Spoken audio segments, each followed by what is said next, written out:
একটা সুই, এক টুকরো কাপড় আর রঙিন কিছু সুতো। প্রতিবার যখন আমার তালুতে এই ছোট্ট সংযমগুলো রাখি, মনে হয় যেন নতুন একটা গল্প শুরু হতে যাচ্ছে। আজও তেমনই একটা গল্প। প্রথমে আমি তুলে নিলাম উজ্জ্বল গোলাপি সুতো। সুতোর প্রতিটা টানে যেন একটা ফুল ধীরে ধীরে জীবন্ত হয়ে উঠেছে। পাপড়িগুলো একটার পর একটা সাজিয়ে তুলছি, যেন একরাশ আনন্দ ছড়িয়ে পড়ছে চারপাশে।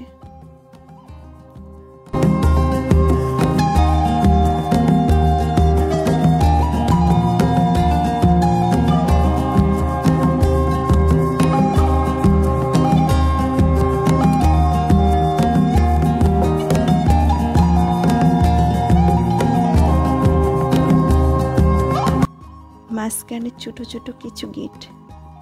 হ্যাঁ, ফুলের প্রাণ যেন সেখানে গেঁথে দিলাম। এরপর আমার সূচ নামলো আরেকটা ফুলের জন্য। এটা হলুদ, যেন রোদ্দুরে জলমলানো একটা ছোট্ট সূর্যমুখী।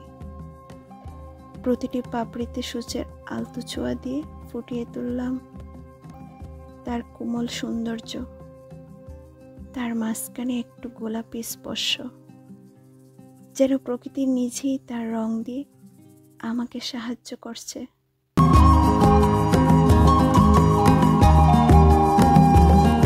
তারপর এলো একটা নীল ফুল, একটু অন্যরকম, একটু ছোট্ট, কিন্তু তবুও সুন্দর, যেন গোধূলির আকাশে এক ফোঁটা শান্তির রং।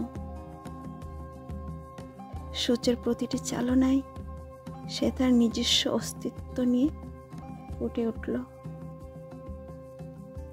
কিন্তু ফুল তো শুধু ফুল না, তাদেরও একটা আশ্রয় দরকার। তাই আমি সূচ চালালাম সবুজ পাতার দিকে।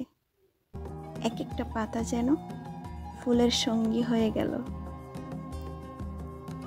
কিছু মোটা কিন্তু চিকন ডাল, যেন প্রকৃতির আঁকা এক আশ্চর্য নকশা। প্রতিটি সেলাইয়ে যেন আমি অনুভব করলাম পাতার কোমলতা, তাদের বয়ে চলা জীবন।